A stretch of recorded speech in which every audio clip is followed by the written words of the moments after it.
Bismillahirrahmanirrahim. Assalamualaikum warahmatullahi wabarakatuh. Selamat pagi teman-teman. Ketemu lagi ya di balik perubahan setelah 4 hari kemarin kita absen. Sebelum kita awali kelas kita pagi ini, kita berdoa sebagai wujud kesyukuran atas nikmat, rahmat, dan kepahaman dalam wujud kelas kita pagi ini. Berdoa silakan.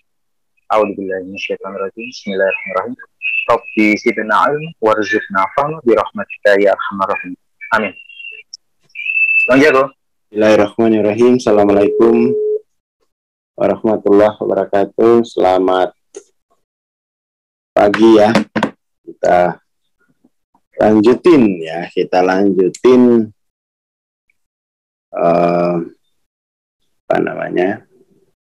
obrolan TBP kita. Mungkin ini Mas Syamim setelah melalui pertimbangan.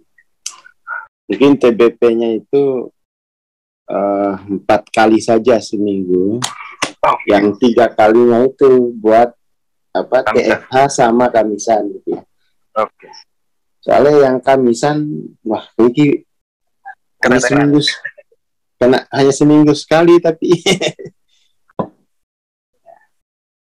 yalah kita lanjut ya, nggak apa-apa ya 4 kali seminggu karena kan juga ada sesama ya kan, ada apa namanya itu new normal. Jadi udah 6 hari, sementara yang kamisan itu setahun cuman seminggu sekali ya. Padahal kan tuh grup premium sama TFH gitu ya. Kayaknya waktunya kurang gitu itu. Nah, kita alihkan. Oke, nggak apa-apa, kita lanjut ya. Kita lanjut. Jadi mungkin kekurangannya 3 hari. 2 harinya itu ikut saja yang sesama dan ikut saja yang new normal. Jadi tetap seminggu itu enggak. Kita lihat ya di solving ya. Kita lihat di solving. Dan kita pindah.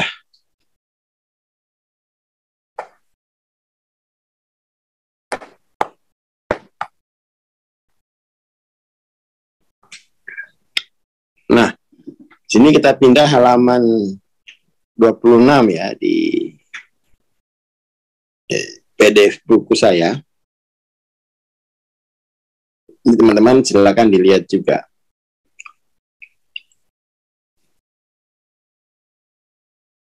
Semakin kita mendekat, semakin dekat ke penemuan sumber kegigihan ego, kita menemukan sesuatu yang luar biasa penting, yaitu kita terpikat kepada diri kecil kita sendiri. Lagi-lagi sebenarnya itu kan pada awalnya itu kan nature gitu ya. Pada awalnya itu nature. Dan memang pada awalnya itu nature rendah inilah yang yang aktual.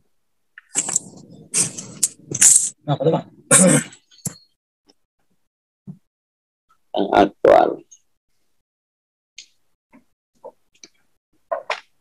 Bentar ya, sebentar. Ini ada telepon dari pondok dikit.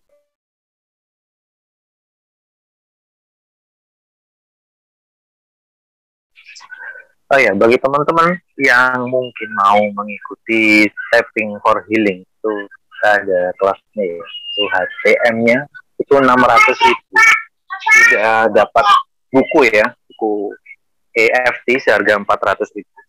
Dan bagi teman-teman yang mau mengikuti mentoring TLOC, kebetulan bulan Februari ini pekan depan ya, tanggal 17 sampai 19. Bagi teman-teman yang berminat mengikuti, silahkan mempersiapkan diri. Dan bagi teman-teman mungkin yang mungkin ada tema yang perlu dibahas, bisa waktu gini ini bisa ditanyakan ya, atau tema-tema yang belum jelas itu silahkan ditanyakan. Kalau nanti kita bahas.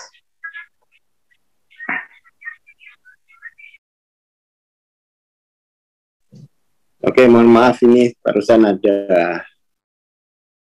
apa namanya info dari Pondok Jogja. Jadi ya oke ya. Jadi awalnya itu kan nature lemah yang aktif, nature yang membuat kita tergantung.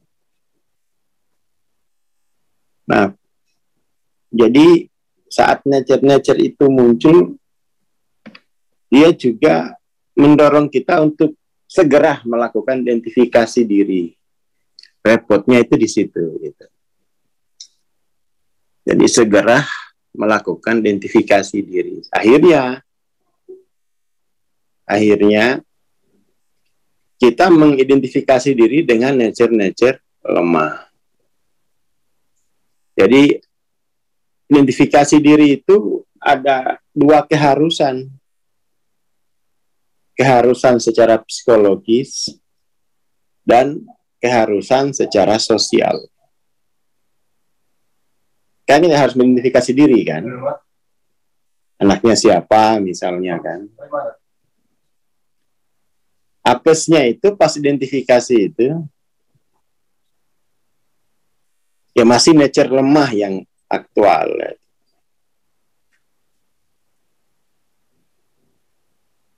Seperti itu.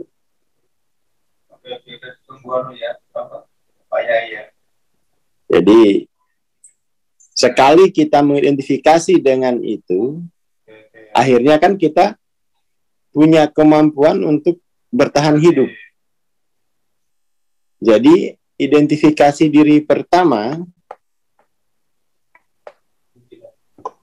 jadi ketika identifikasi awal itu kan memang identifikasi untuk bertahan hidup. Identifikasi untuk bertahan hidup toh gitu. Nah, masalahnya dalam kebudayaan itu tidak melihat ini dengan baik, bahwa misalnya sekolah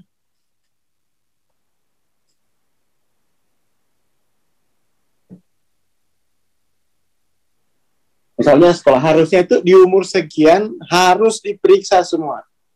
Apakah identifikasi untuk bertahan hidup ini sudah dilepas apa belum? Ya kan? Bukan kemudian misalnya kamu bertahan hidup dengan menjadi sarjana, kamu bertahan hidup dengan menjadi polisi. Lah sekolah kan begitu ininya. Perlakuannya kan. Kamu bertahan hidup dengan jadi petani. Jadi program bertahan hidupnya nggak pernah di-upgrade, tetapi keterampilan bertahan hidupnya yang ditambah. Program bertahan hidupnya nggak pernah di-upgrade, nggak pernah di-shifting, tapi keterampilan bertahan hidupnya yang ditambah. Itu sedunia itu begitu itu.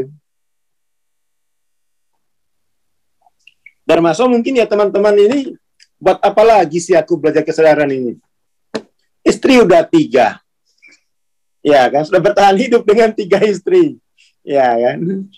Mobil udah punya 1. Tapi yang 3 ini dulu maksudnya.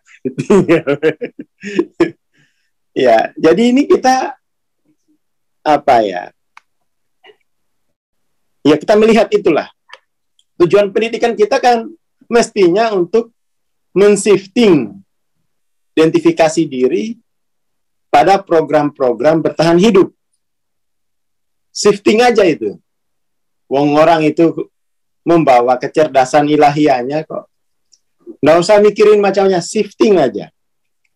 Shifting. Dan itu saya ngerasain sendiri. Pendidikan Alamba itu shifting saja, identifikasi dirinya. Bukan meremehin sekolah, kalau sekolah malah tambah jadi kan. Nah, sekolah aja bisa berpartisipasi kan, apalagi kalau sekolah benaran gitu. Nah ini yang apa ya? Ya kalau katakan negara tidak melihat itu penting, institusi agama juga tidak melihat itu penting, Ya wes, kita kan nggak bisa bergantung kepada mereka. Secara swadaya ya kita harus lakukan sendiri, ya lakukan sendiri. Karena ya bagaimana lagi? Bagaimana lagi? Jadi memang kita ya, kalau kita melihat secara negatif, ya budaya kita ini harus digebuk gitu kan. Ngapain sih dikasih anggaran 20% APBN hanya untuk apa? Mengembangkan keterampilan bertahan hidup. Kenapa misalnya bukan hidup kreatif? Hidup kreatif. Dan memang hidup kreatif itu ya harus jelas ilahnya gitu. Kalau sekolahnya benar, ijazahnya bisa digunakan membuat paspor.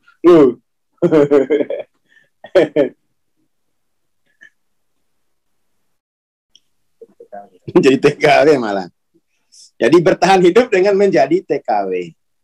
Ini kita mengalami kerugian besar sebagai Bani Adam karena diperlakukan oleh budaya. Ya, diperlakukan oleh budaya. Kita harus melihat kan kalau individu dengan budaya, ya budayanya yang kita kritik. Tetapi kalau misalnya budayanya nggak mau berubah, ya kita berubah aja individunya gitu. Jangan demo terus. Ya. Jadi sumber kegigihan ego itu ya bertahan hidup. Itulah pengalaman pertama ego, pengalaman pertama jiwa di bumi. Dia hidup dengan bertahan hidup. Lalu industri memperparah ini dengan menyediakan semua perlengkapan bertahan hidup. Ya kan? Jadi seolah-olah apa ya? Jadi seolah-olah ini manusia di dunia ini lahir ke dunia itu hanya untuk disiksa dengan bertahan hidup. Tersiksa loh bertahan hidup. Tersiksa bertahan hidup. Institusi agama juga tidak punya visi ini lagi. Ya belajar ilmu, tapi ilmu itu buat ke surga. Ini loh program bertahan hidup ini dibongkar dulu. Nggak usah kejauhan ke surga dulu. Gitu. Ya jadi ada semacam ketidakmengertian pada nature kemanusiaan itu sendiri. Kita mengerti nature Tuhan, tapi nature kemanusiaan itu nggak dimengerti. Jadi wahyu untuk wahyu jadinya kan. Kitab suci untuk Tuhan gitu. Lah buat apa Tuhan?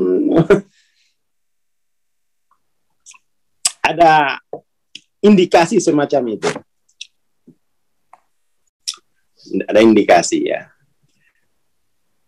Jadi memang ini mau nggak mau ya. Ya orang tua harus memperhatikan ke anak saya ini belum saya bisa shifting program kesayaannya. Program kesayaannya masih program bertahan hidup. Saya sekolahin dia di sekolah nggak ngurusin ini gitu. Nggak ngurusin ini, mereka ngurusin ilmu biar bisa bertahan hidup. Secara umum juga sekolah-sekolah keagamaan juga nggak ngurusin ini. Mereka juga ngurusin soal pintu surga.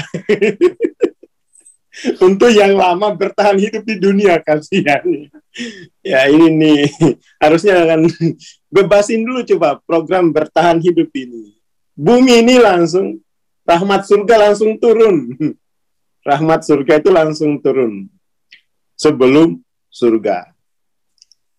Ini kita karena bertahan hidup dunia nggak apa-apa. Di dunia ini hanya ya ini cobaan untuk orang yang beriman. Enggak, orang beriman itu menurunkan rahmat surga ke bumi, bukan cobaan terus gitu. Ya kan?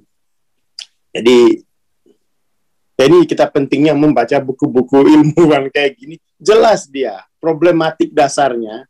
Apa sih tujuan utama belajar spiritual? Ya kan? Ya untuk men-shifting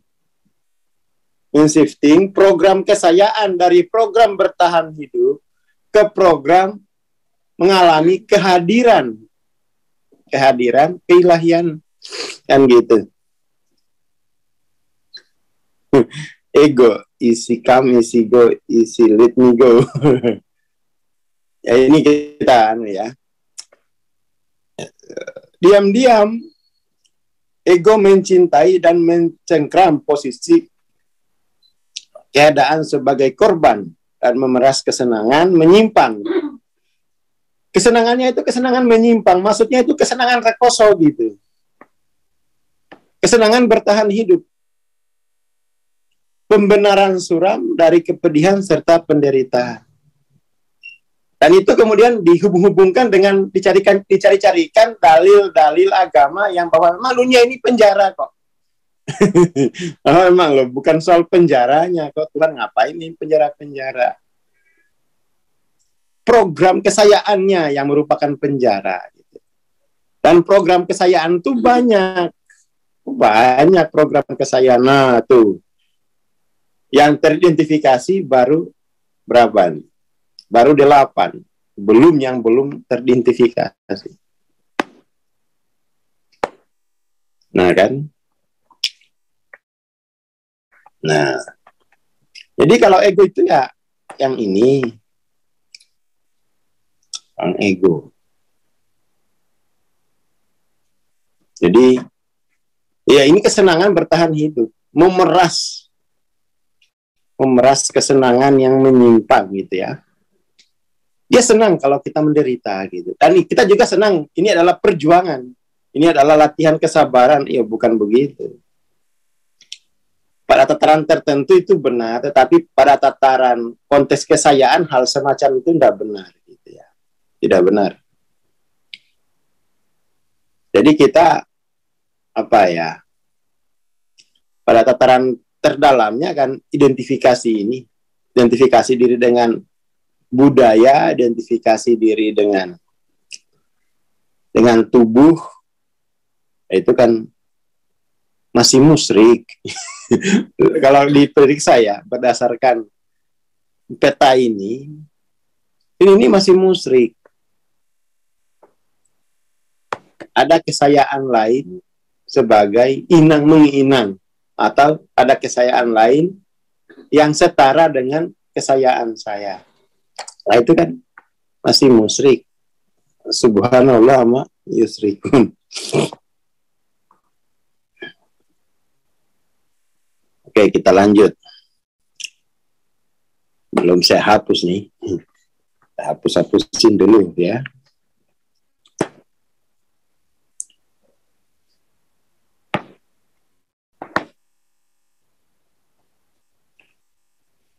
Satu mekanisme yang dipakai ego untuk melindungi diri adalah mengingkari data yang menyakitkan sebagai miliknya dan memproyeksikan data tadi ke dunia, ke orang lain, termasuk ke Tuhan. Ya kan? Proyeksinya itu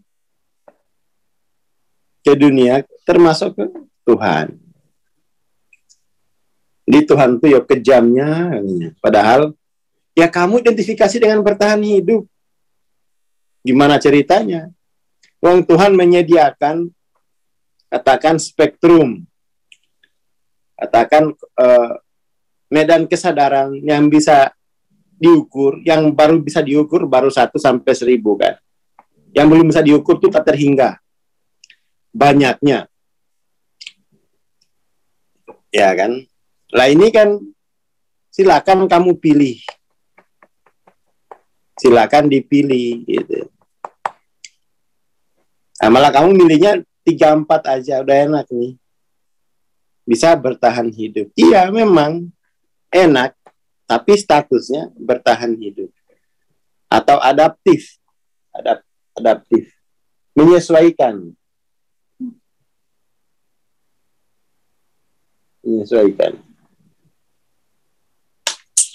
Itu yang paling pokok. Makanya kemudian tuh untuk melarutkan ego, pintar-pintar dulu, pegang asas non-dual. Jangan dikit-dikit melihat keluar ini gara-gara Bang Aswar, ini gara-gara ini. Wah. Yang nggak jadi kayak gitu.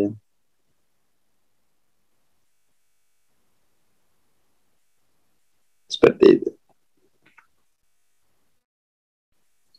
Jadi pegang asas non-dual. Pegang asas. Asas non-dual itu jangan proyeksikan, tahan proyeksi itu. Tahan. Jadi kalau misalnya nggak makan seharian, jangan proyeksi mau ngambil barang orang. Wirid aja di masjid. Nanti marbot itu datang, Mas, udah makan belum kok dari pagi sampai sore kok kamu wirid terus? Ya belum lah. Sini-sini makan yang enak ya.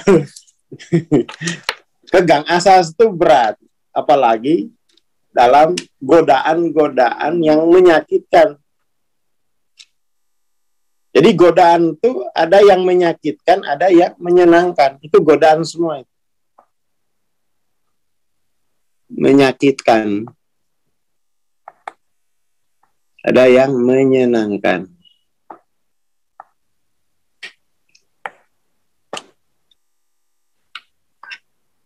Ya.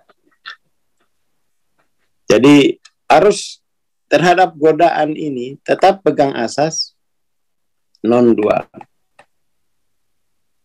Bahwa ini nature. Ya. Menyakitkan berarti masih ada identifikasi diri. Masih ada identifikasi diri dengan selainnya, kan gitu. Berarti kan ilahnya itu belum ilallah. Kalau masih ada yang menyakitkan. Atau bisa dibilang, ya pas kalau sudah yang mengerti ilmunya, yaitu cara Tuhan menunjukkan mana yang harus disucikan kembali. Ya kan? Ilah-ilahnya yang dulu harus disucikan secara total. Makanya kalau di agama itu rasa sakit itu dia menggugurkan dosa. Pandangan non-dual.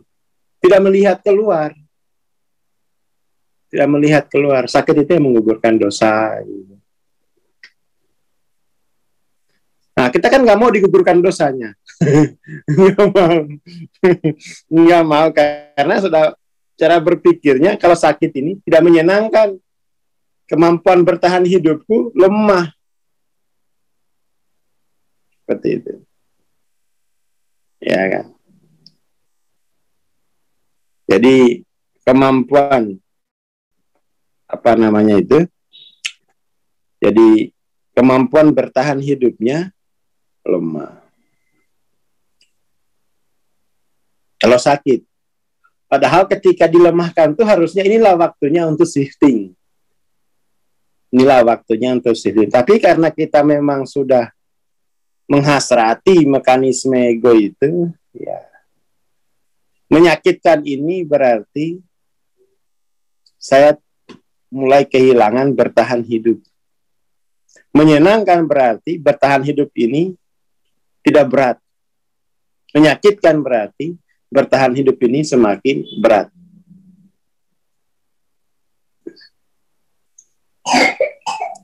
Nah, ego sangat gigih. Jadi kegigihan semacam itu adalah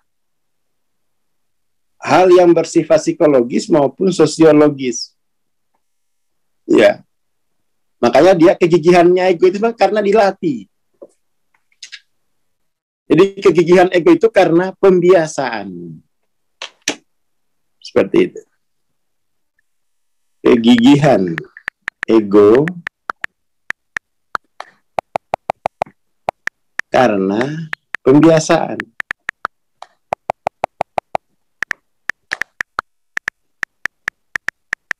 Pembiasaan secara psikologis dan pembiasaan secara sosiologis.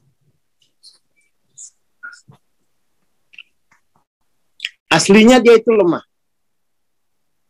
Karena dibiasakan itu dia menjadi kuat sekali. Menjadi kuat.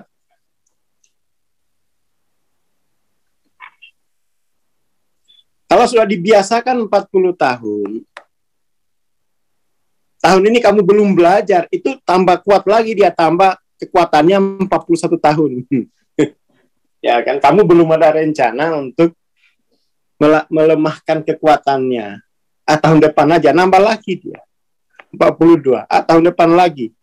40 saja kamu nggak kuat, apalagi dia nambah secara progresif kayak gini. Kamu nunda-nunda. kamu lebih mentingin bunga deposito daripada pencerahan jiwamu. Nah itu apa namanya? Tidak ada willingness. Willingness itu pengharusan diri. Pengharusan diri. Itu willingness. Pengharusan diri. Azam, kalau bahasa ini ya. Azam itu pengharusan diri. Harus.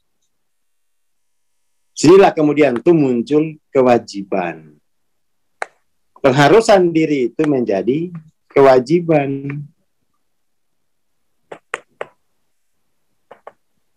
Menjadi kewajiban. Tapi kan sekarang ini kebudayaan itu mengajarkan kewajiban itu sesuatu yang didorong dari luar. Sesuatu yang dipaksa dari luar. Itu bukan kewajiban. Dalam pengertian willingness. Itu namanya kuasa. Itu namanya kuasa. Jadi kita perlu mengganti arah. Yang disebut kewajiban itu kan karena sesuatu yang diancamkan kalau nggak dilakukan. Diancam dari luar. Ya jangan, itu nanti nggak mencapai kualitas yang bagus. Jadi mesti ada pengharusan diri. Kalau orang sudah tahu, tidak mengharuskan diri, dia kena hukum lalai. Lalai ini apa ya? Wafilin. Ya. Lalai itu wafilin. Makanya ada zikir wafilin. Zikir bagi orang-orang yang lalai. Harapannya nanti mereka tumbuh kesadaran untuk mewajibkan dirinya. Mewajibkan diri. Nah, proses mewajibkan diri ini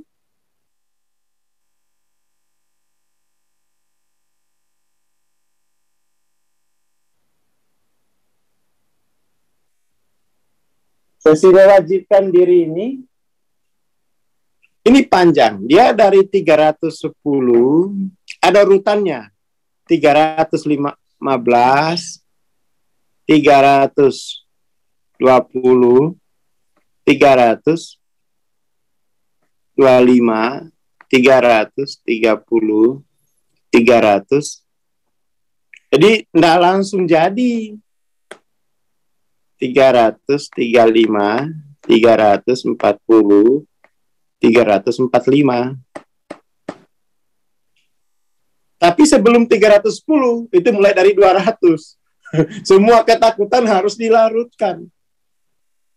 Baru mencapai kualitas willingness. Jadi dia 300 ini kan 310 ini kan pengharusan diri. Pengharusan. Gugus 200 sampai 245 ini menghapus segala ketakutan. Pelarutan segala jenis ketakutan. Jadi tidak akan mungkin sampai pada willingness kalau ketakutan belum larut semua. 200 sampai 245 ini segala jenis ketakutan itu dilarutkan. Setelah larut ini lalu baru muncul peneguhan.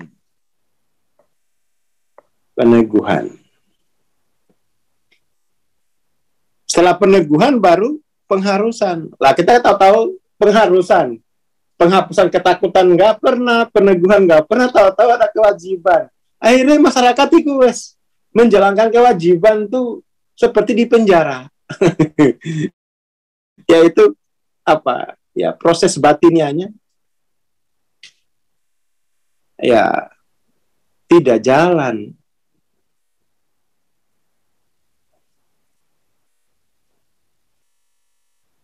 Seperti itu.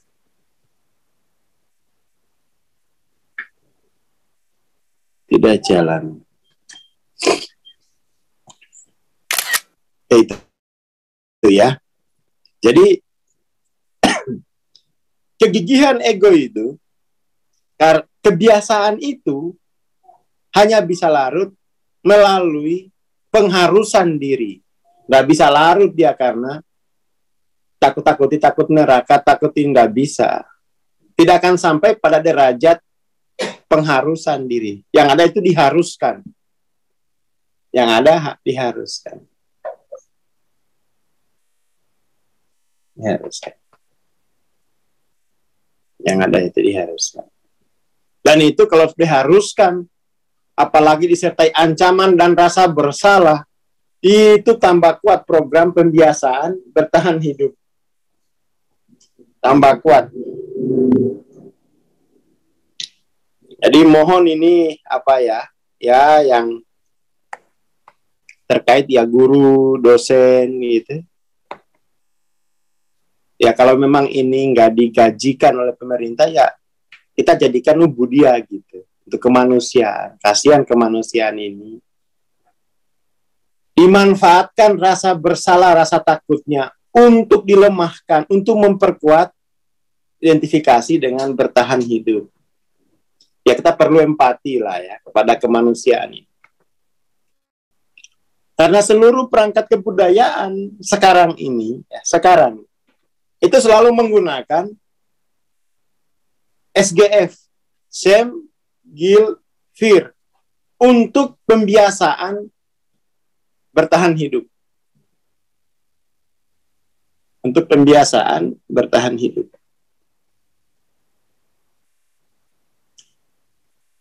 Ya termasuk sekolah wes ono wae. Jadi manusia akhirnya memang dunia pendidikan baik berbasis agama maupun berbasis sains itu akhirnya sebenarnya diam-diam sudah sepakat dengan John Locke bahwa manusia itu lahir nggak membawa potensi apapun. Kalau lihat perlakuannya ke jiwa hanya dididik dengan keterampilan bertahan hidup. Itu berarti dia diam-diam sudah setuju dengan pandangannya John Locke. John Locke itu orang Purwokerto. Nah, ini John Locke nih. John Locke.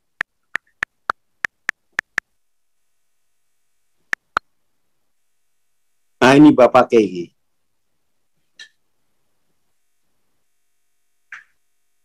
John Locke. Dia kan yang mengusulkan teori tabula rasa. Empirisme. Secara empiris ya tabula rasa gitu. Sudah sepakat dengan itu kan? Sudah sepakat. Kemudian tuh pendekatannya ya wes latih dia bertahan hidup terus karena nggak punya potensi bawaan.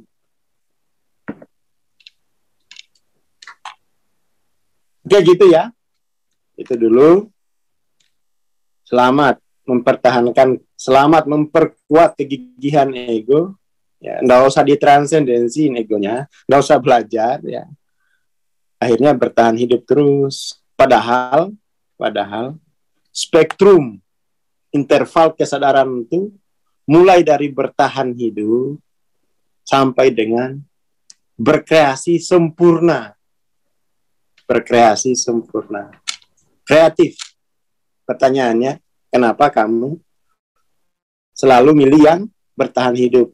Karena dilatihnya begitu oleh kebudayaan, ya kan, dan oleh dirimu sendiri.